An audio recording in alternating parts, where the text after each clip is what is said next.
It's a Monday. It's December. And I made a book. And the book is coming out. Oh my God. Are you writing a song now? Is that what we're doing today? So I had a call this morning Mm-hmm. with some of my Avenger friends. Uh-huh. I like how we didn't even say hello. We just start in the middle. We're in the middle. Hi. Hello, people of the internet.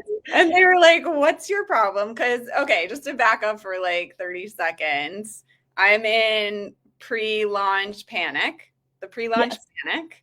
As you should be, but okay, yeah. And as you had mentioned in previous lives, in the past, it lasted for like a month, and this time it's like a 10-day panic. So we're moving in the right direction.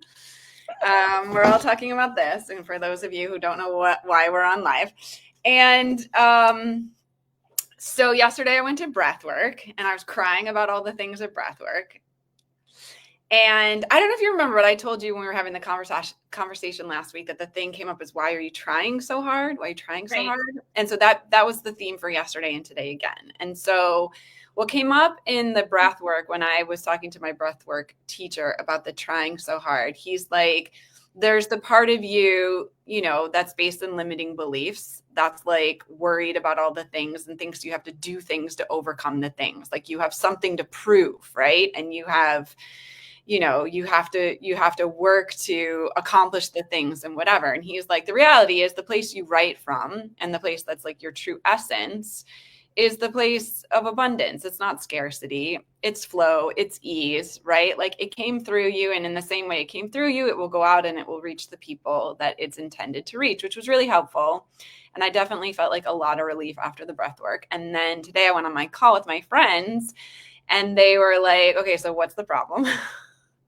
It's like, the problem is not the problem is me.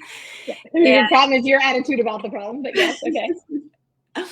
And and then I told them, I think I've told you before as well, that this book is a love letter. It comes directly from my heart, and it's meant to be that kind of book that someone picks up at some point when they are feeling a bit hopeless or they're not sure if magic exists, and then they read the book and they're like, oh yeah, magic is real.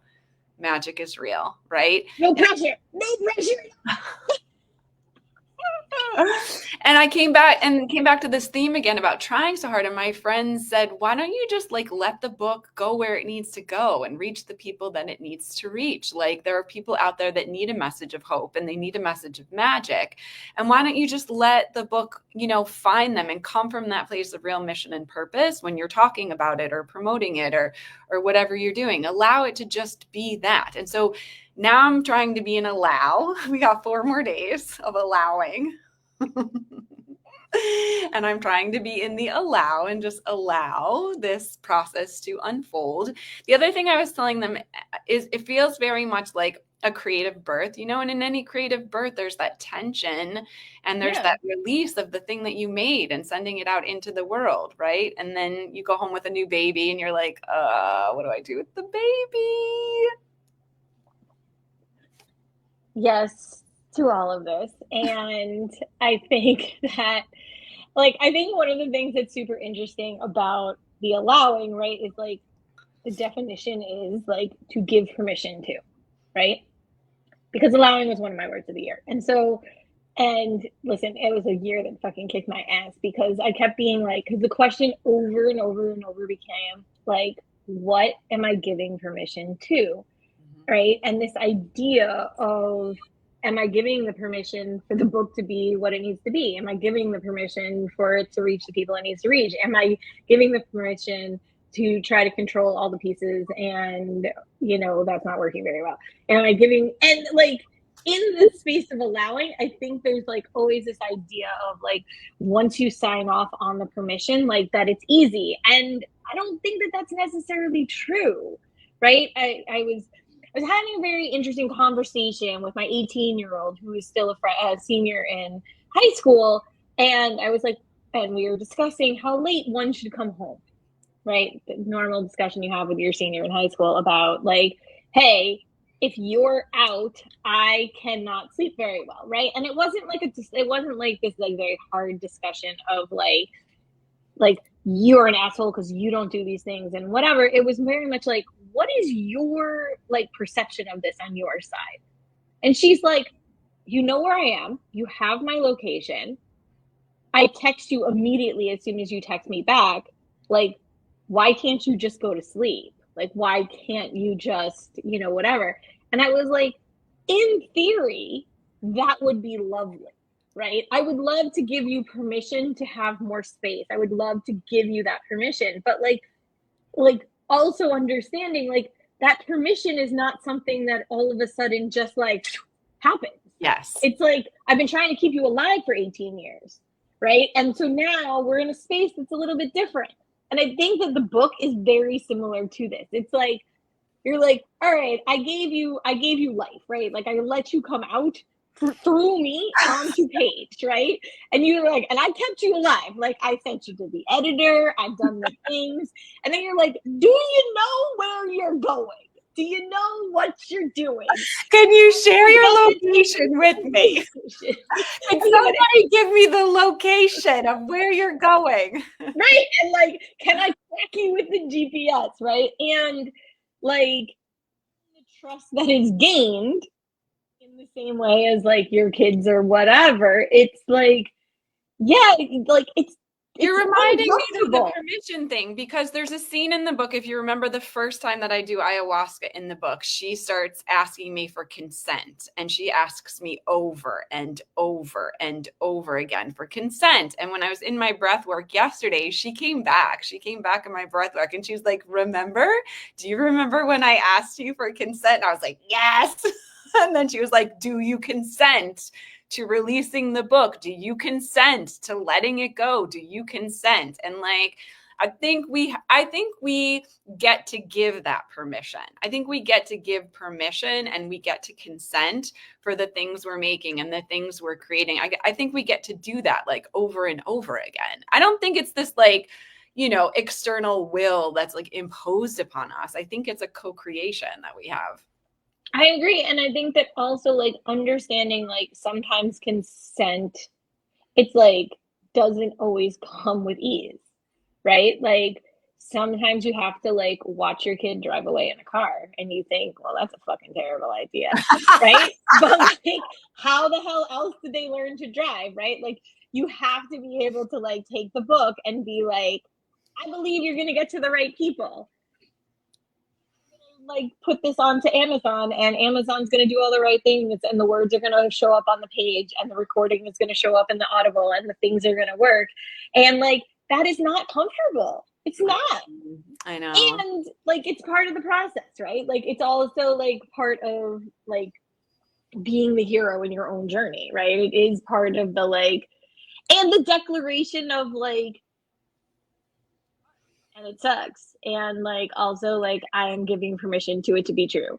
The other thing that was reflected back to me in the conversation is one of the members, I sent him the audio and he's been listening to some of the audio and he said, I want to tell you something. Are you open to hearing it? And I was like, yeah. And he's like, I'm listening to it. He goes, and as I'm listening to it, this is what I'm aware of. He goes, I am aware that you make your journey very accessible to me.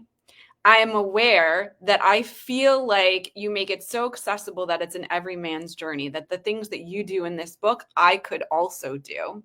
He goes, I see myself reflected in your stories, and I think of my own self and my own journey and what I could do in my own life. And I was like, that's what I hear very frequently. He goes, okay, so with that in mind, he goes, I don't think anything about your writing is you putting yourself on a pedestal. You're telling people what to do.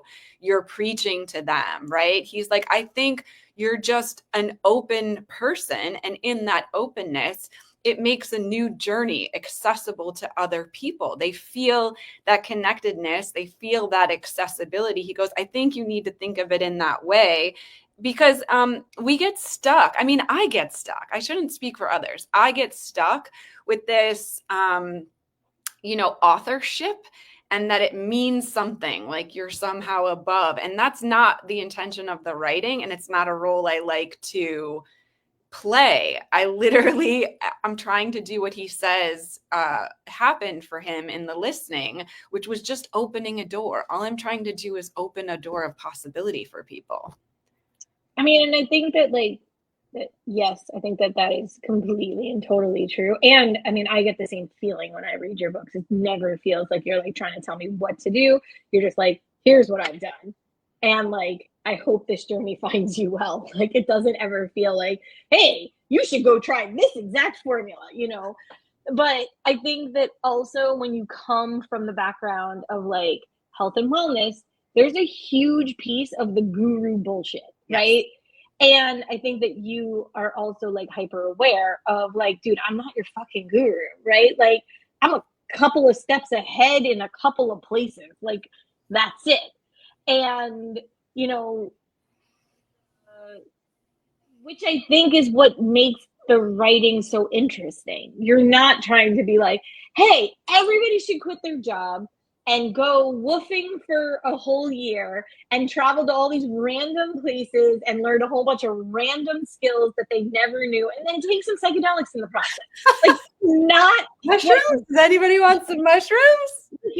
Ayahuasca's gonna call you at some point. It'll be fine. Like, nobody's like that's not the like theme message. Yeah. No, and it's I feel like in the book each piece could be seen as a piece in your own life of something else, right? Like, you know, and one of the things I think you do really well is like when you're talking to other people, getting them to share those pieces as well. And so that space of being able to know that like life is super fucking relatable, even if what you're doing is so different than another person. Because it is about the emotion. I had a conversation like that this morning with one of my clients who's working on a book, and I was talking with her. And that's exactly where we landed. She was telling me all the things, and I was reflecting back to her, is this what you're saying? Yeah. And I was telling her from my own experience when I experienced the same resistance or the same aha moment or the same self-forgiveness or self-love. And I was saying, this is universal. This is, if anything, you participating in this journey as a reader or a writer should increase your awareness that you're part of humanity.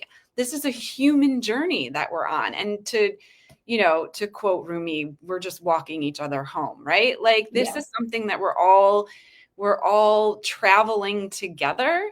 And I think that's what I love about words that really resonate, whether you're the one speaking them or you're the one receiving them, is it makes you feel connected to something bigger than yourself.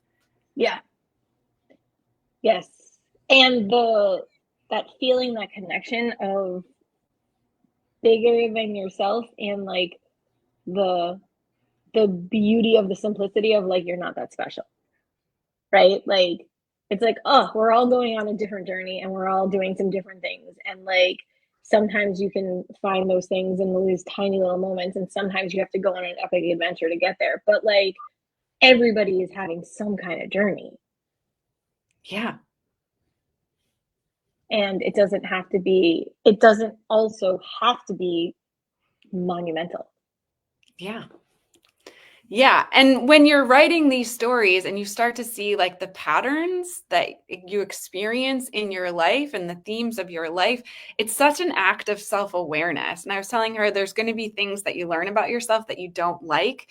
And I told her after these 2 books, I like myself so much more. And that in and of itself makes the process of writing and sharing so worthwhile, because I forgave in the places that I need to, whether it was towards me or towards someone else, right? I reconciled, I created closure. I think you and I had a conversation yesterday about closure and full circle moments, right?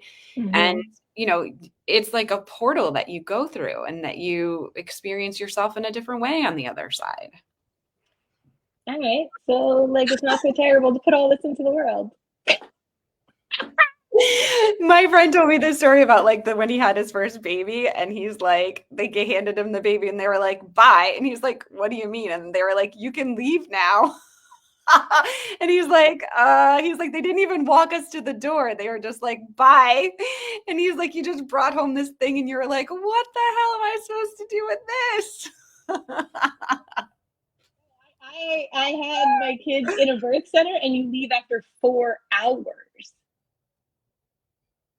And like this human who's like this big is like been inside your body is now inside a car seat, and now you have to drive on 95 to get home. And you're like, nothing make me and my husband literally stared at our oldest daughter. Like, we got her into the house and she was still in the car seat, and we just stared at her like, what the fuck are you doing now? It was so surreal. Yeah. It happened some with my second and my third kid, but like the level of like, oh my God, I just went through this massive transformation. And now everything else is also exactly the same. And it's But then the wild. other thing that you notice is that that moment then becomes a catalyst for everything else to change. And that's what I said to them this morning. I was like, every single touch point in my life changed after the first book. Everything, my friendships, my romantic life, my career, my income, my living environment, literally boom, boom, boom. And the same when you bring home a kid. Now every single touch point in your life shifts. So you're like, Well, I will tell you from experience of children in that book that it's massive on the first one, and the second one is a little bit easier. Yeah. So your third one will be like an easy piece of cake. It'll be my who's my third one? Maggie. Yeah. Listen, having a Maggie will be very, if very this one easy. is by Katie, I don't know. You'll be having conversations about if you're 18 years old that you still have to follow some rules. Okay, well, 4 more days, you guys. Thank you for joining. Pre-order is up now. We release on 12/12. I just created the event page for the book launch party, which is going to be in February. So I'll be pushing that out in the world at the end of the week after we push the book out into the world. But I'm super grateful that you're joining us for this combo about the last ceremony. I love you. Thank you. I'll see you You're doing a good job.